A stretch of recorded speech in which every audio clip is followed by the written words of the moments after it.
I was 68 when Henry told me he was leaving. His voice, steady as ever, cut through the quiet of our kitchen like a knife through silk.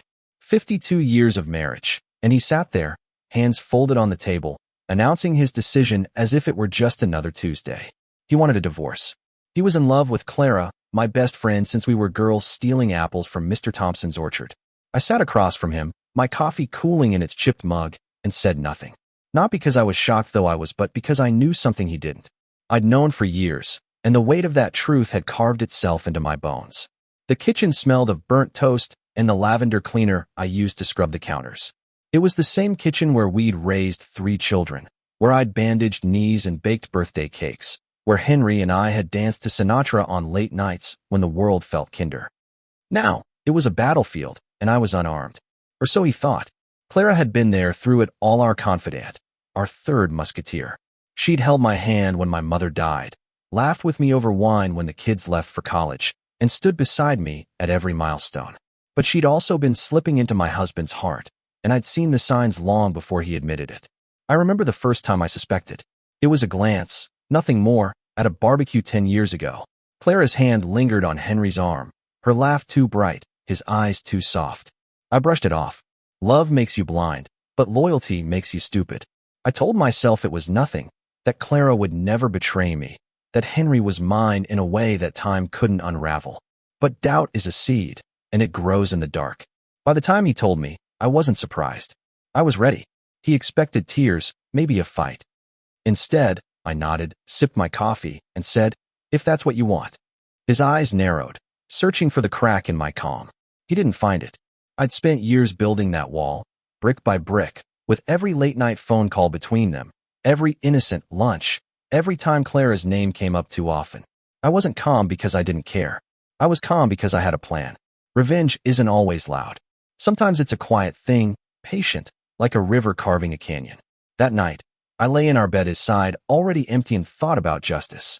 Not the kind you find in courtrooms, but the kind that settles scores in the soul. Henry and Clara thought they'd won, that they could rewrite our story and leave me as a footnote. But I knew the truth about them, about what they'd done, and I'd been holding it like a loaded gun for decades. It wasn't just about their affair. It was about what happened 52 years ago, the night that changed everything. We were young then, barely 20, when Clara and I met Henry at a dance hall. He was charming, with eyes like the sea after a storm, and we both fell for him. I won, or so I thought, when he proposed to me under a willow tree by the river. Clara was my maid of honor, smiling as she adjusted my veil, promising to always be there. But that night, after the wedding, I saw them. Not kissing, not touching, but standing too close under the stars, their whispers sharp with something I couldn't name. I didn't confront them. I was young, in love, and terrified of losing what I'd just gained. So I buried it. Years passed, and the 3 of us built a life together, not as lovers, but as a family of sorts. Clara was the godmother to our children, the one who brought casseroles when I was sick, the one who knew every secret except the one I kept closest. I never told her I'd seen them that night. I never told Henry either. But I watched, and I listened, and I learned. There were other moments, small betrayals, glances, excuses, but nothing I could prove. Until 5 years ago, when I found the letter. It was tucked in an old book in Clara's guest room, where I'd stayed during a weekend visit. A love letter from Henry, dated a year after our wedding. It wasn't just words of affection, it was a confession. He wrote about that night after our wedding, how they'd kissed, how they'd planned to run away together, but didn't because Clara refused to hurt me. She'd chosen me over him, or so the letter said. But it also said they'd never stopped loving each other, that every moment we spent together as a trio was a lie. I read it, folded it, and slipped it into my pocket. I didn't cry. I didn't scream. I waited. Now, Henry was leaving me for her, and the letter was my weapon. But I didn't want to use it yet. Revenge isn't about destruction, it's about timing. I let him move out, let him think I was broken but accepting. I let Clara come to me, teary-eyed, saying she never meant to hurt me. I hugged her, told her I understood, that love was complicated. She believed me because she wanted to. Guilt makes people gullible. The truth I knew wasn't just about their affair. It was about what happened later, something they thought I'd never uncover. It was about our daughter, Lily, who died at 17 in a car accident. The official report said she'd been drinking, that she'd lost control on a rainy road. But I'd found something else, years later, In Henry's old desk a receipt for a car repair, dated the day before Lily's accident. The brakes had been failing, and he'd known. He'd meant to fix them, but didn't, because he was too busy with Clara. I couldn't prove they caused her death, but I knew they carried the guilt, and I was going to make them face it. I started small. I invited Clara over for tea, asked about their plans, smiled as she stumbled over her words. I mentioned Lily, casually, watching her flinch. I didn't accuse. I didn't need to. The truth was a blade, and I was sharpening it. Henry called, asking if I was okay, his voice thick with pity. I told him I was fine, that I was thinking of moving to the coast, starting fresh. He didn't expect that. He didn't expect me to be anything but a victim. But I wasn't a victim. I was a survivor, and survivors don't just endure, they rewrite the ending. I began to dig deeper, collecting pieces of their secret life. Old emails, phone records, a photograph of them together at a hotel I'd never visited. Each piece was a brick in my case, a step toward justice. I didn't want to destroy them, not entirely. I wanted them to see what they'd done, to feel the weight of it. I wanted redemption, not just for me, but for Lily, for the life we could have had if they'd chosen differently.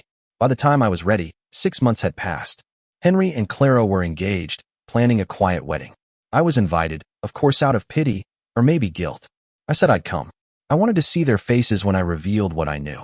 I wanted them to understand that love built on lies doesn't last. And I wanted to forgive them, not because they deserved it, but because I deserved peace. The day of their engagement party arrived like a storm cloud on a summer afternoon. Clara's house was decorated with white roses and fairy lights, the kind of scene that screamed romance to anyone who didn't know better. I wore a simple navy dress, the one Lily used to love, and carried the letter in my purse, its edges worn from years of handling. The weight of it felt like a heartbeat, steady and sure. I walked into the backyard, where guests mingled under a canopy of stars, their laughter a stark contrast to the storm brewing in my chest. Clara saw me first. She rushed over, her smile too wide, her eyes too bright. "Eleanor, you came," she said, hugging me like we were still girls sharing secrets. I hugged her back, my hands steady, my heart a furnace. Henry was across the lawn, talking to a neighbor, but his eyes found mine. He nodded, cautious, like a man stepping onto thin ice. I nodded back. Let them think I was here to celebrate. Let them think I was broken, but healing. The party was a blur of small talk and clinking glasses. I moved through it like a ghost, smiling when I needed to, answering questions about my new life with vague optimism. I was waiting for the right moment, the one where the crowd would hush, where their guard would be down. It came during the toasts. Clara's brother raised a glass, his voice thick with emotion, talking about love and second chances. I felt the letter in my purse, its words burning through the leather. When he finished, I stood. "May I say something?" My voice was soft but clear, cutting through the chatter. All eyes turned to me. Clara's smile faltered, just for a second. Henry's hand tightened around his glass. I stepped into the center of the lawn, the fairy lights casting shadows across my face. I've known Henry and Clara for over 50 years. I began, my voice steady but warm, like I was telling a bedtime story. We've shared everything: joy, pain, loss. And I want to wish them happiness, because love is rare, isn't it? The crowd murmured agreement, but I saw Clara's shoulders tense. She knew me too well. I continued, my words slow, deliberate. But love isn't just about feelings. It's about choices, about loyalty, about truth. I paused, letting the words settle. Henry's face was pale now, his eyes locked on mine. 52 years ago, I married a man I thought I knew, and I trusted a friend I thought would never hurt me. But I was wrong. The air shifted, heavy with anticipation. I didn't pull out the letter, not yet. Instead, I told a story. Not the whole truth, but enough to plant seeds. I spoke of our wedding night, of the promises we made, of the way love can blind you to betrayal. I didn't name Clara, but I didn't need to. The guests shifted uncomfortably, sensing the undercurrent. Clara's smile was gone now, replaced by a look I'd never seen: fear. Henry stepped forward, his voice low. "Eleanor, this isn't the place." "Isn't it?" I said, my eyes never leaving his. "This is a celebration of truth, isn't it? Of love." I turned to the crowd, my voice rising just enough to carry. "I've spent 52 years keeping secrets to protect the people I love. But some secrets don't protect. They destroy." I could have stopped there. I could have let the implication hang, let them spend the rest of their lives wondering what I knew. But I wasn't done. I reached into my purse and pulled out the letter, holding it up like a flag. "This," I said, is a letter Henry wrote to Clara a year after our wedding. A letter about a choice they made, a choice that broke my heart. The crowd was silent now, the air thick with shock. Clara's face crumpled, and she took a step toward me, her voice trembling. Eleanor, please. Don't. I didn't look at her. I looked at Henry, whose eyes were wide with panic. You thought I didn't know? I said, my voice soft but sharp. You thought you could rewrite our story. But I've always known. And I've carried it alone. I didn't read the letter aloud. I didn't need to. The weight of its existence was enough. I folded it, slipped it back into my purse, and turned to leave. The crowd parted, their whispers following me like a tide. I didn't look back. I didn't need to see their faces to know I'd shaken their world. Outside, the night was cool, the stars indifferent. I walked to my car, my heart pounding but steady. I wasn't done with them, not yet. The letter was only the beginning. There was still Lily's death, the truth about the breaks, the guilt they carried but never spoke of. I'd spent years protecting them from that truth, but no more. Justice wasn't about punishment. It was about making them face what they'd done. The next morning, Clara called. Her voice was raw, like she'd been crying all night. Eleanor, we need to talk. Please. I agreed to meet her at a cafe downtown, a neutral place where the clatter of dishes would drown out the weight of our words. She was already there when I arrived, her eyes red, her hands twisting a napkin into knots. I'm so sorry, she said before I even sat down. I never meant to hurt you. It was a mistake, all those years ago. We stopped it before it went too far. Did you? I asked, my voice calm but cold. Or did you just get better at hiding it? She flinched, and I saw the guilt in her eyes, the same guilt I'd seen for years but never named. I didn't mention the letter. I didn't need to. Instead, I leaned forward, my voice low. There's something else, Clara. Something bigger than your affair. Her eyes widened, and I knew she was thinking of Lily. She always flinched when I mentioned our daughter, as if the name alone could unravel her. I didn't say more. I wanted her to stew, to wonder how much I knew. Revenge isn't always about action. Sometimes it's about silence, about letting the guilty drown in their own fear. I left the cafe without touching my coffee, leaving Clara to her thoughts. I had 9 more months before their wedding, 9 months to unravel their lies. I wasn't going to destroy them. I was going to make them see themselves, to make them carry the weight of their choices. And maybe, just maybe, I'd find a way to forgive them, not for their sake, but for mine. The months that followed were a careful dance. I didn't confront Henry or Clara again, not directly. Instead, I let them feel the weight of my presence, my silence. I'd show up at places they didn't expect: our old church, the farmer's market, the library where Clara volunteered. I didn't speak to them, just nodded, my eyes steady, my smile faint. It was enough to keep them on edge, to make them wonder what I was planning next. I wasn't cruel. I didn't want to be. But I wanted them to feel the way I'd felt for years: watched, judged, betrayed. I spent my days sorting through the past, piecing together the truth like a quilt. The receipt for the car repair was still in my safe, its edges yellowed but the ink clear. I'd found it by accident, years after Lily's death, when I was cleaning out Henry's desk. It was from a mechanic in town, detailing a brake issue he'd warned Henry about. Urgent, the mechanic had written in red ink. Henry had paid for an inspection but never followed through on the repair. The next day, Lily took the car. She was 17, full of fire and dreams, and she never came home.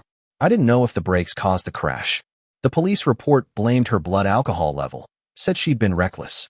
But I knew my daughter. She wasn't a drinker, not like that. And I knew Henry. He'd been distracted that week, spending hours with Clara, leaving me to manage the house and the kids. I couldn't prove he'd neglected the car because of her, but I could feel it, the way you feel a storm before it breaks. I started visiting Lily's grave more often, bringing daisies, her favorite. I'd sit there, talking to her, asking for forgiveness for not protecting her better. I didn't cry anymore. The tears had dried up years ago, replaced by something harder, sharper. But sitting there, I felt her presence, and it gave me strength. This wasn't just about me. It was about her, about giving her the justice she deserved. Clara tried to reach out again, leaving voicemails, sending cards. I didn't respond. Henry was quieter, but I knew he was watching me too. Once, I caught him driving by our old house, now slowing down as if he could see through the walls. I wondered what he was looking for. Regret? Weakness? He wouldn't find either. I started writing letters of my own, not to them, but to myself. I wrote about our marriage, about the good years before the cracks appeared. I wrote about Clara's laughter, how it used to light up a room, how it turned hollow over time. I wrote about Lily, about the way she'd sing off-key in the shower, about the dreams she'd shared with me before she was taken. The letters were my therapy, my way of making sense of the pain. But they were also my map, guiding me toward the moment I'd confront them fully. One evening, I found an old photo album in the attic, buried under Christmas decorations.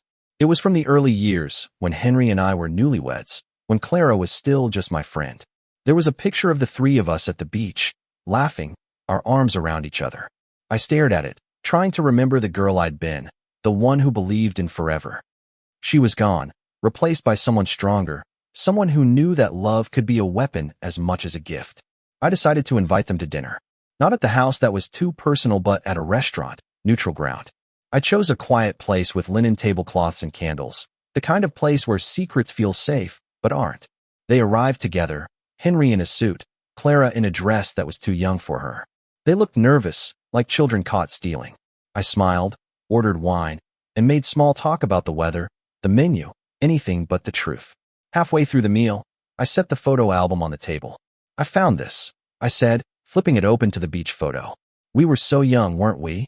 Clara's eyes filled with tears. Eleanor, I don't, I said, my voice gentle but firm. Not yet. I turned the pages, showing them pictures of our children, our life, the moments we'd shared. This was us, I said. This was what we built. And you both took it apart. Henry shifted in his seat, his jaw tight. Eleanor, we didn't mean to hurt you. Didn't you? I asked, my eyes locked on his. You made choices, Henry. Both of you. And those choices had consequences. I didn't mention Lily, not yet. I wanted them to feel the weight of their guilt first, to let it simmer. The dinner ended quietly, with promises to talk again, to work things out. I didn't believe them, but I nodded, letting them think there was a chance for reconciliation. There wasn't. Not yet. I needed them to face the full truth first, to understand what they'd cost me. As I drove home, I thought about redemption. Not theirs, but mine. I'd spent so long carrying their secrets, their guilt, that I'd forgotten how to live for myself. I wanted to let go, to find peace, but not until they understood. Not until they saw what I saw every time I closed my eyes. Lily's face, her smile, her life stolen by their carelessness. I kept the photo album on my nightstand, a reminder of what was and what could have been. I wasn't ready to forgive, but I was ready to fight not with anger, but with truth. The restaurant dinner was just the beginning. I had 7 more months until their wedding, 7 months to unravel their lies and rebuild my own story. The seasons changed, and so did I. Fall painted the town in gold and crimson, but inside me, winter lingered. I spent my days alone, but not lonely. I was rebuilding, piece by piece. The woman I'd been before Henry and Clara reshaped my world. I started painting again, something I hadn't done since Lily was a child. The canvases were small at first, splashes of color that didn't mean much, but they grew bolder, angrier, full of reds and blacks that screamed what I wouldn't say aloud. Clara sent me a letter, not an email, but a real letter, handwritten on cream stationery. It was an apology, long and rambling, full of excuses about love and weakness and time. She said she'd always loved me, that her feelings for Henry were a mistake she couldn't undo. She begged for forgiveness, for a chance to explain. I read it once, then burned it in the fireplace. The flames curled the edges, turning her words to ash. I didn't hate her. I didn't feel much of anything for her anymore. But I wasn't ready to let her off the hook. Henry was different. He didn't reach out, not directly. Instead, I heard from mutual friends that he was struggling, that he'd been drinking more, that he and Clara were fighting. I didn't take pleasure in it, but I didn't pity him either. He'd made his choices, and now he was living with them. I wondered if he thought about Lily, if he ever woke up in the middle of the night seeing her face, hearing her laugh. I did every night. I decided to visit the mechanic who'd written the receipt. His shop was still there, on the edge of town, a squat building with oil-stained floors and a radio playing country music. The owner, an old man named Joe, remembered me. He'd been kind after Lily's accident, sending flowers to the funeral. I showed him the receipt, asked if he remembered the job. It wasn't proof, not in a legal sense, but it was enough for me. Enough to know that Henry's negligence, his distraction with Clara, had played a part in our daughter's death. I didn't want to take it to court. I didn't want money or headlines. I wanted them to know what they'd done, to carry it like I did. I started leaving small reminders. A photo of Lily slipped into Clara's mailbox, no note, just her smiling face. A copy of the receipt mailed to Henry's new address, no explanation. I didn't call, didn't confront. I let the pieces speak for themselves. I wanted them to feel the walls closing in, to know that their secrets weren't safe anymore. One night, I found myself at the river where Henry proposed all those years ago. The willow tree was still there, its branches heavier now, dipping into the water. I sat on the bank, the grass cold under my hands, and thought about that night. I'd been so happy, so sure that love would carry us through anything. I didn't know then that love could be a lie, that it could hide sharper things. I heard footsteps behind me and turned to see Clara. She looked older in the moonlight, her face lined with worry. "Eleanor," she said, her voice shaking. "I found the photo. Why are you doing this?" I stood, brushing the grass from my hands. "Because you need to remember," I said. "You both do." "Remember what?" she asked, but her voice betrayed her. She knew. "Lily," I said, and her name was a blade. "You think I don't know what happened? You think I haven't carried it all these years?" Clara's eyes filled with tears, but I didn't soften. "We didn't mean for it to happen," she whispered. "It was an accident." "Was it?" I asked, stepping closer. "Or was it a choice? You and Henry, sneaking around, neglecting everything else. You let her drive that car. You let her die." She flinched, and I saw the truth in her eyes, guilt, raw and undeniable. She didn't deny it. She couldn't.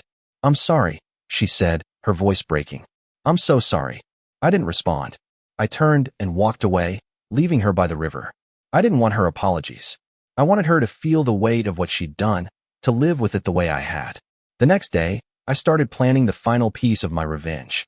Not destruction, but revelation. I wanted them to confess, not to me, but to each other, to themselves. I wanted them to face the truth about Lily, about their affair, about the life they'd stolen from me. I began writing a letter not to them, but to our children, Michael and Sarah, who'd grown up and moved away, who didn't know the whole story. I wrote about their father, about Clara, about the accident. I didn't send it, not yet. I wanted to be sure. I kept painting, my canvases growing darker, more vivid. One was a portrait of Lily, her face half in shadow, her eyes bright with the life she'd lost. I hung it in the living room, where Henry's chair used to be. It was my reminder, my anchor. I wasn't doing this for hate. I was doing it for love for Lily, for the family we'd been, for the woman I was becoming. 5 months until their wedding. 5 months to finish what I'd started. I wasn't sure what the end would look like, but I knew it would be honest. And for the first time in years, I felt free.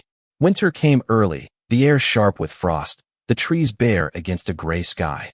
I felt the cold in my joints, but it didn't slow me. I was alive in a way I hadn't been in years, fueled by purpose. The letter to Michael and Sarah was nearly finished, each word chosen with care, not to wound, but to reveal. I wanted them to know their father, their godmother, not as villains, but as flawed, human, capable of mistakes that rippled through lives. I wanted them to understand why I'd stayed silent, why I'd carried the truth alone. Clara stopped reaching out, but I knew she was unraveling. A mutual friend told me she'd canceled a bridal shower, citing stress. Henry, too, was quieter, his usual charm dulled by something heavier. I didn't see them together anymore, not at the market or the coffee shop. I wondered if my reminders, the photo, the receipt had cracked the foundation of their new life. Good. Let it crack. Let them feel the weight of their choices. I started attending a grief support group, not because I needed to talk, but because I wanted to listen. The stories were different, but the pain was the same: loss, betrayal, the search for meaning in the wreckage. One woman spoke about forgiving her husband after he'd cheated, how it freed her, not him. I listened, wondering if I could do the same. Forgiveness felt like a distant shore, but I was starting to see its outline.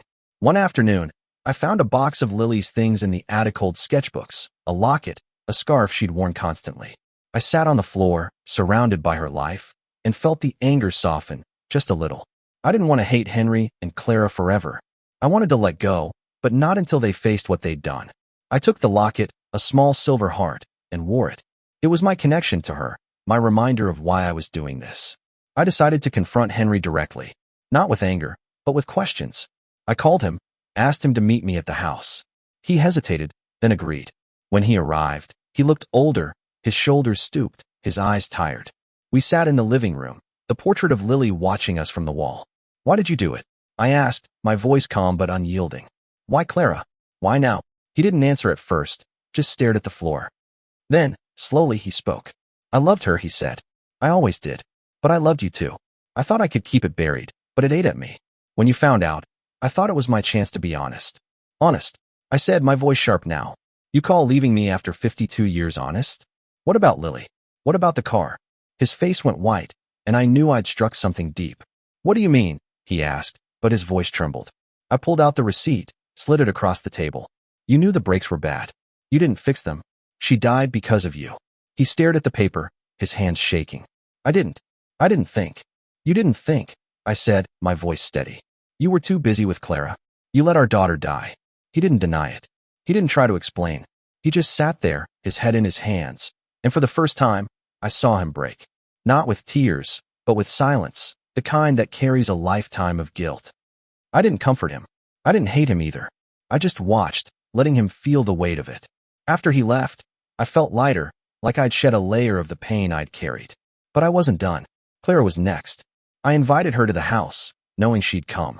She always did, driven by guilt or hope or some mix of both. When she arrived, she looked fragile, like a porcelain doll on the edge of breaking. We sat in the same living room, Lily's portrait between us. I know about the car, I said, not wasting time. I know about the brakes. I know you were with him that week, keeping him from fixing it.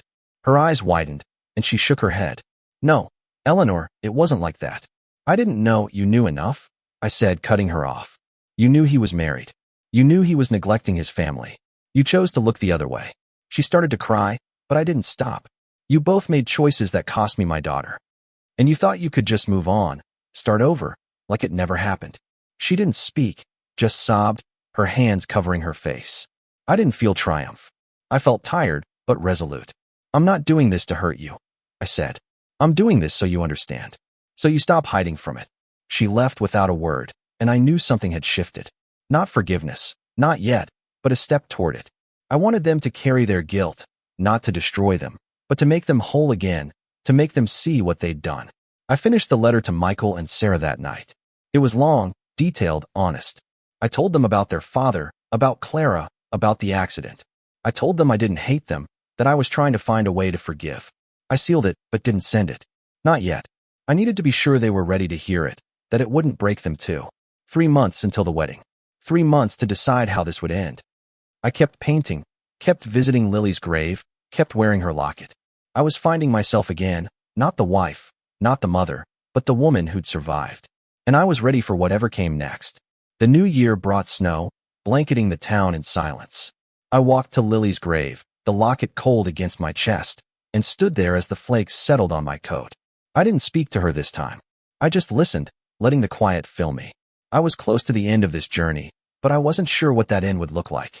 Forgiveness? Confrontation? Or something else, something I couldn't yet name? Henry called me a week later, his voice different, softer, broken. He asked to meet, not at the house, but at the church where we'd married. I agreed, curious but cautious. When I arrived, he was already there, sitting in a pew, his hands clasped like he was praying. He hadn't been religious in years, and neither had I, but the church felt right, like a place where truths could be spoken without shattering. I've been thinking about what you said, he began, not looking at me. About Lily. About the car. I sat beside him, silent, waiting. I didn't mean for it to happen, he said, his voice barely above a whisper. I was distracted. Clara and we were fighting that week. She wanted to tell you everything, but I wouldn't let her. I was afraid of losing you. I didn't respond, letting his words hang in the air. He continued, his voice breaking. I should have fixed the car. I should have been there for her. For you. You weren't, I said, not cruelly but firmly. You chose Clara. You chose yourself. He nodded, tears in his eyes. I know, and I'll carry that for the rest of my life. I looked at him, really looked at him, and saw a man diminished, not by age, but by guilt. I didn't feel sorry for him, but I didn't hate him either. I felt nothing, and that was its own kind of freedom. I'm not marrying Clara, he said suddenly, his voice steady now. I can't. Not after this. I didn't ask why. I didn't need to. I stood, touched his shoulder briefly, and left. The snow was heavier now, covering my tracks as I walked away. I didn't know if he was telling the truth, but it didn't matter.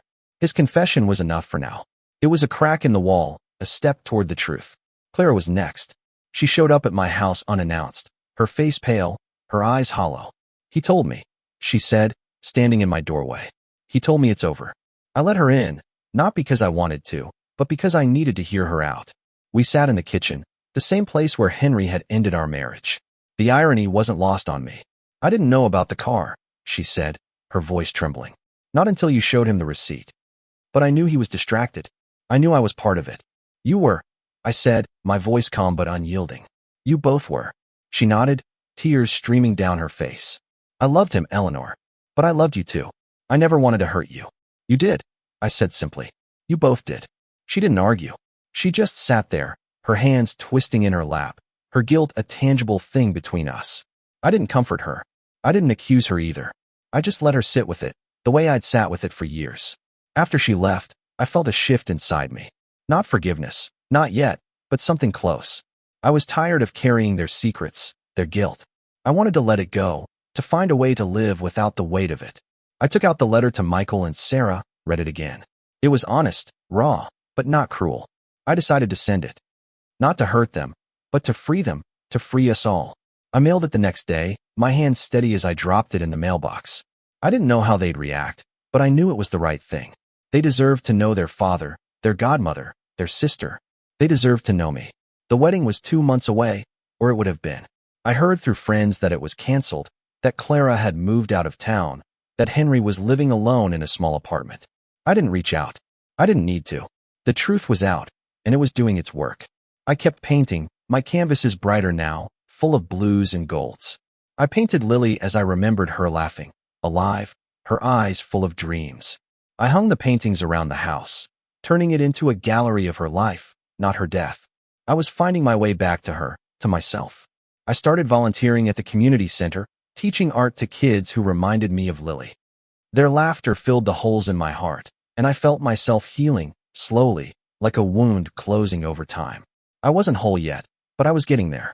One evening, I found a note slipped under my door. It was from Henry, short and simple. I'm sorry. For everything. I read it, then set it aside. I didn't need his apology. I needed his change, and I was starting to see it.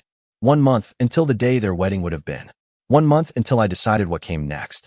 I wasn't sure yet, but I knew it would be on my terms. I was done being silent.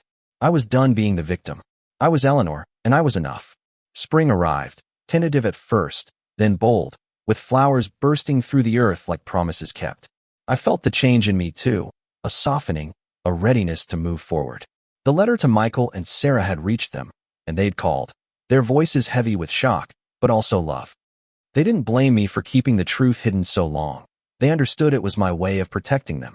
They were coming to visit, to talk, to rebuild what had been broken. I was nervous, but hopeful. Family, I realized, wasn't just about blood, it was about truth, about choosing to stay even when it hurt. I hadn't seen Henry or Clara since our last conversations, but their absence was loud. The town talked. Of course, gossip travels faster than truth. Some said Clara had left for good, others that Henry was a shadow of himself. I didn't seek them out. I was done chasing ghosts. Instead, I focused on my life, me painting, my volunteering, my small, quiet joys. The locket stayed around my neck, a reminder of Lily, but also of my own strength. One morning, I found a package on my doorstep. No note, just a small box wrapped in brown paper. Inside was a journal, old and worn, its pages filled with Clara's handwriting. I hesitated, then opened it. It was a diary, starting from the year after my wedding to Henry. The entries were short at first, full of mundane details, but then they turned raw, confessional. She wrote about her love for Henry, her guilt for betraying me, her struggle to stay away. She wrote about Lily, about the night of the accident, how she'd begged Henry to tell me the truth. One entry stopped me cold. I saw the receipt after Lily died. I knew what it meant. I told Henry we had to tell Eleanor, but he said it would destroy her. I let him convince me to stay silent.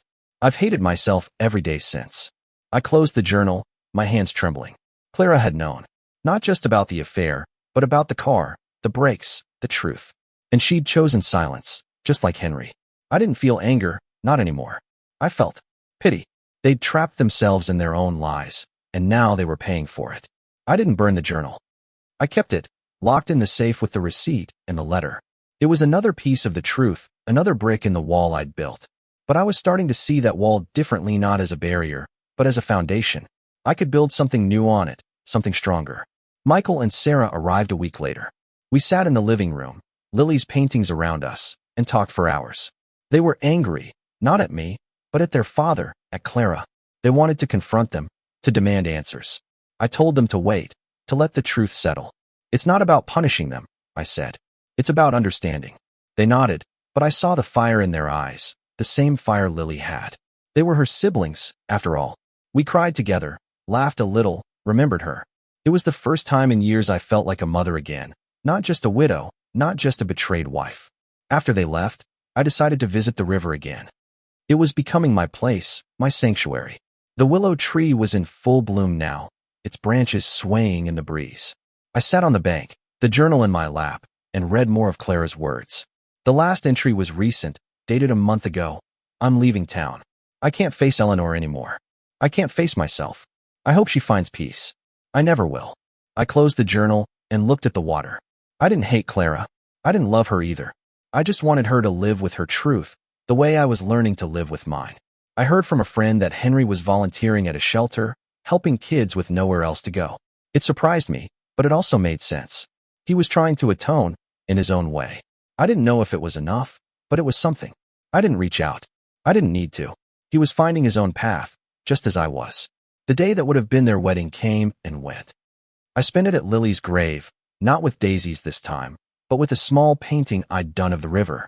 I left it there, propped against her headstone, a piece of me for her. I didn't cry. I smiled, feeling her presence, feeling the weight lifting. I was ready to let go, not of Lily, but of the anger, the pain. I was ready to forgive, not because they deserved it, but because I did. I went home and started a new canvas, this one full of light, of hope. It wasn't finished, but neither was I. I kept the locket, the journal, the receipt. They were my reminders, not of betrayal, but of resilience. I was Eleanor, and I was enough. I didn't know what the future held, but I knew I'd face it on my terms, with my truth, my strength. And that was enough. Summer crept in, warm and lazy, the kind of season that makes you believe in second chances. I was painting more. My canvas is now a mix of shadow and light, like my heart. Michael and Sarah called often, their voices a bridge between the past and the future. They were healing too, finding their own way through the truth I'd shared. We planned a family reunion, not to confront the past, but to celebrate what remained: love, resilience, each other. I hadn't heard from Henry or Clara, but their absence no longer felt like a wound. It was just space, room for me to grow. I started gardening again, planting daisies in the backyard, their white petals a nod to Lily. The act of digging, of nurturing life, felt like a prayer, a way to honor her without the weight of grief. One afternoon, I got a call from Joe, the mechanic. He sounded hesitant, like he was stepping into something he wasn't sure of. "Eleanor, I found something you might want to see," he said. "It's about the car." I met him at his shop, where he handed me a faded work order, tucked away in an old file. It was for Henry's car, dated the day of Lily's accident. The notes were detailed: brake fluid low, pads worn, repair delayed due to customer request.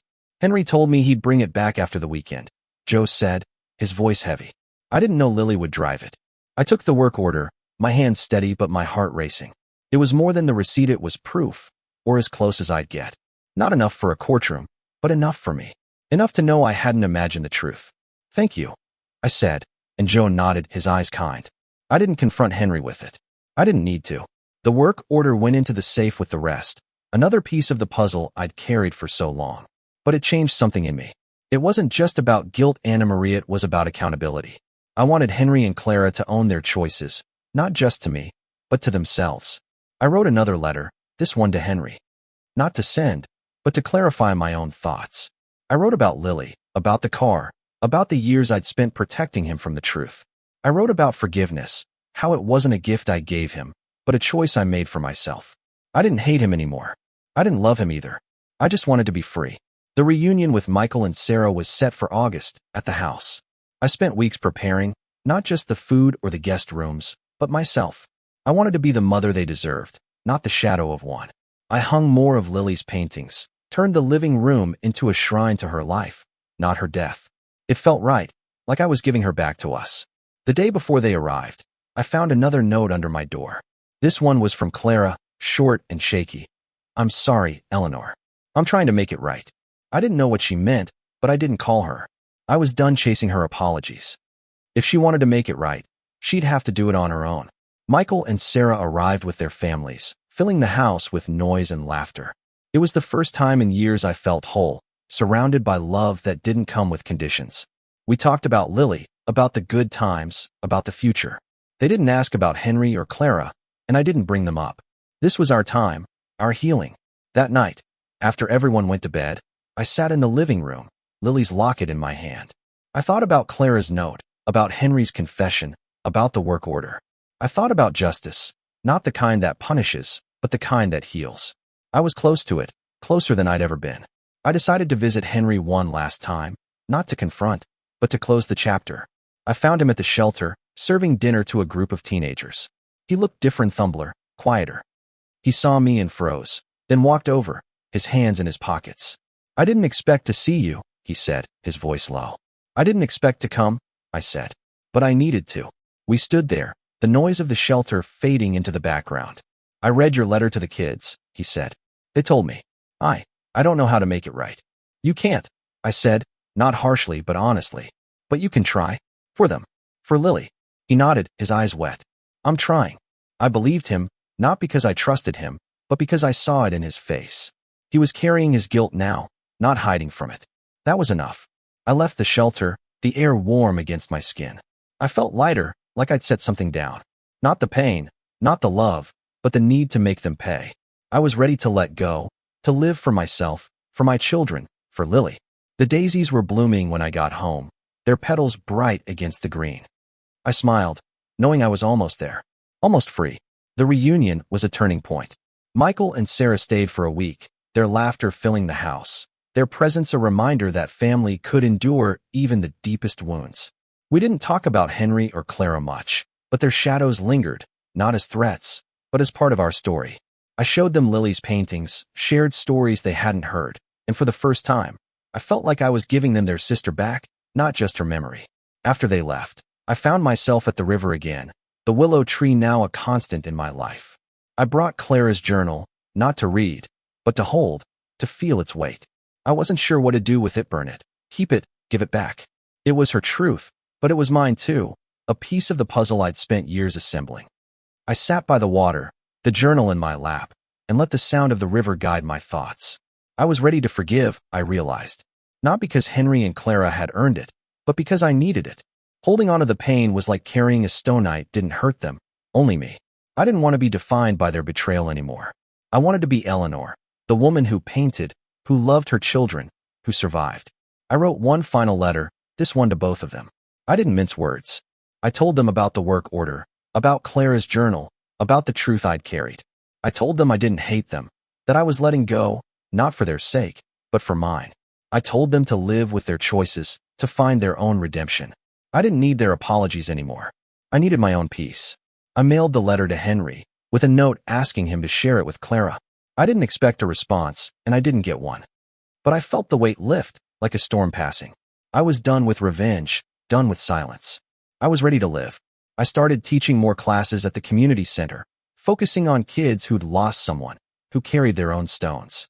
I taught them to paint their pain, to turn it into something beautiful. It was my way of honoring Lily, of giving her life meaning beyond her death. The kids were bright, messy, full of hope, and they reminded me that healing was possible, even after the worst losses. One evening, I got a call from Sarah. She'd heard from Henry, who'd read my letter. "He's different, Mom," she said. "He's not asking for forgiveness. He's just trying to be better." I nodded, though she couldn't see me. "And Clara?" "She's gone," Sarah said. "Moved to another state. I don't know if she'll come back."